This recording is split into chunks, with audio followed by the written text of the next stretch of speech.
It's been said today that we're all in this together. And when we say all, it reflects an understanding that this is a worldwide pandemic and that crushing the virus, therefore, requires the access to vaccines and that it must extend to countries across the globe. So I want to ask you each in a yes or no answer. That's it. Do you agree that that the presence of the vaccine anywhere is a threat to humanity everywhere, including in the United States? So let me ask you, Mr. Young, yes or no? We believe the presence of the virus is certainly a threat anywhere around the world. Okay, thank you. And Dr. Hogue, yes or no? Yes, the presence of a virus is a threat, regardless of where it is. And Dr. Nettle? Yes, I agree. The presence of virus anywhere in the world is a threat to us. And Dr. Dauber? Affirm yes, correct. Thank you. As you, I'm sure, know, that over 100 countries, and it was mentioned by Dr. Burgess, led by India and South Africa, have appealed to the World Health Organization to put a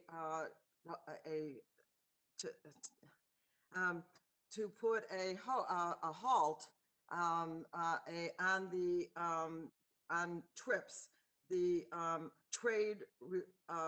trade-related intellectual property standard. In other words, to have a waiver that would allow countries around the world, poor and middle-income countries, to be able to manufacture their own vaccines.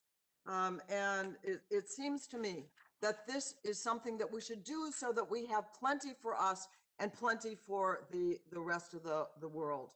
You know, taxpayers have invested in this issue billions of dollars right now to be able to open our country, and in doing that, we have said that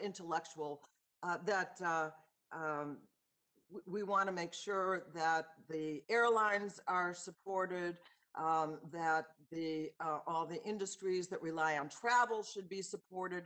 But if we spend all that money and yet we don't have other nations that are protected against the virus, it is all in vain. Those billions of dollars are in vain.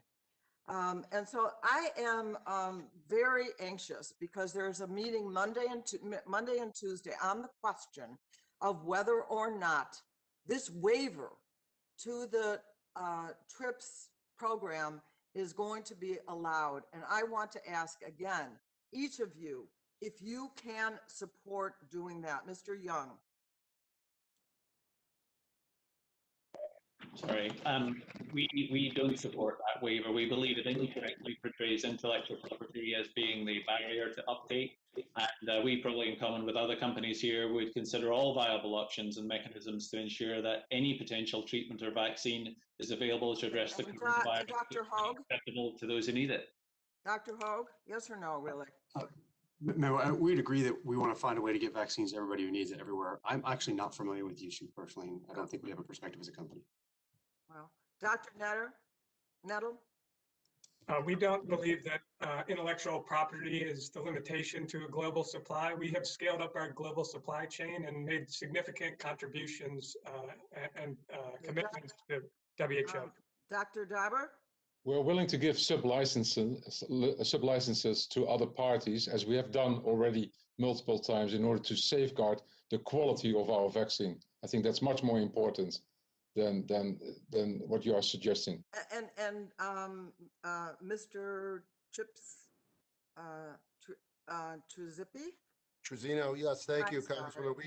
We do not support, but we have tech transferred and licensed our technology to other companies. Let me just say this in ending. I understand that it was reported that in South Africa that the cost of the AstraZeneca was more than twice the amount for the Europeans. So I'm concerned that without the waiver, that what we're going to see is that the rich countries in the world, who are the only ones really who are opposing this waiver, are going to monopolize the vaccine. I have no problem making sure that we have enough here. But the fact that we would keep these middle and low income countries, particularly the poor countries, from having those drugs, I think is immoral, quite frankly, and not the productive way to go forward. And I yield back.